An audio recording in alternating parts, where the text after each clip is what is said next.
There's one thing we can say about running a company today, it is that one of the biggest skill sets we need to have is managing constant change. This is a topic that comes up in just about every conversation that I have these days. So here's the thing that I want you to understand. Most leaders are not terrible at managing what I call the tactics of change. So these are kind of the steps of change, identifying where we're going to go, what are the steps we're going to use to get there. Let me share some changes that have happened in my own clients recently. A change in their complete go-to-market strategy. They had a distribution strategy that's not working anymore, so they're changing their entire go-to-market strategy. Secondly, the kinds of salespeople that are brought into an organization. I had a client that had what I would call farmers in their organization, and we're going really aggressively and hiring hunters into the organization. So that's changing up the way that they go to business, right? Obvious ones. Technology changes in an organization. So all of these things are things that you're dealing with constantly in your business. And of course, they don't hit one at a time. So as a manager, as an owner, as a leader of an organization, how do you manage your organization through this change? Well, the argument I want to make to you today is that you're probably not bad at setting the goals, setting the milestone. This is when the software is going to launch. This is when the training is going to be. This is when we're going to, blow it out into the organization. Those kinds of things leaders are not terrible at.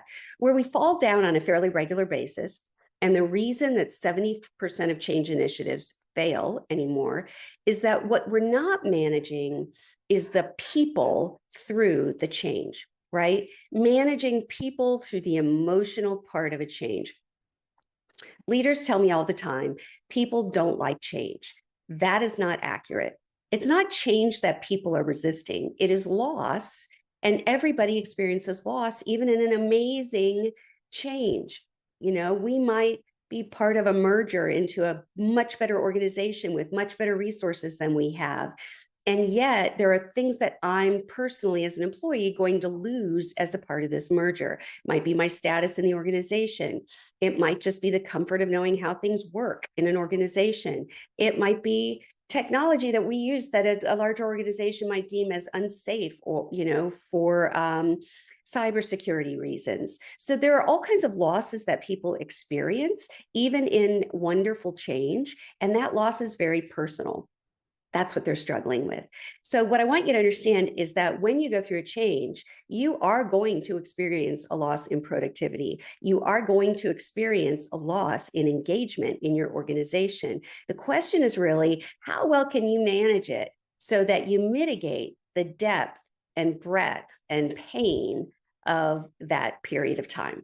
So here are some things to think about.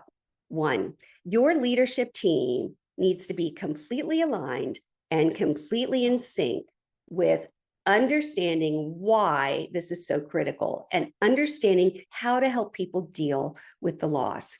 That's the most important thing. Every conversation that somebody has in your organization has to sound the same, regardless of the level of leadership. Now, keep in mind that the one person that employees believe the most over anybody else is their direct manager. So that's a pretty important person in your organization to have enrolled and make sure they completely understand the whys and whats and hows of the change. The second thing is understanding that you are probably not going to understand or agree with the way people are experiencing loss in the organization. You just have to understand it is what it is, as my mother says, right? It is what it is. You're going to have to meet them where they are. They're struggling. You're going to have to repeat the same things over and over and over. You're going to get frustrated repeating that message over and over, but you're going to have to get on board with it until that employee gets through that period of letting go of the old way. The other thing I can tell you is you're going to have to create a clean break with the old way. You can't be straddling the way we did things in the past and the way we're going to do things in the future. Now, that doesn't mean don't honor the old way. So think about that M&A example that I gave you. If you're the company buying a smaller company, you can't say to the employees in that organization, yeah, that wasn't good. This is the way we do it. You have to honor the old way. And a phrase that I like to use is, that was great for the past and it worked perfectly for how we were in the past. It just isn't going to serve us in the future. Here's the communication strategy that you need to have, and you need to communicate multiple ways through multiple vehicles and multiple people with the same message over and over. Why is this change important? What does it cost us if we don't make this change?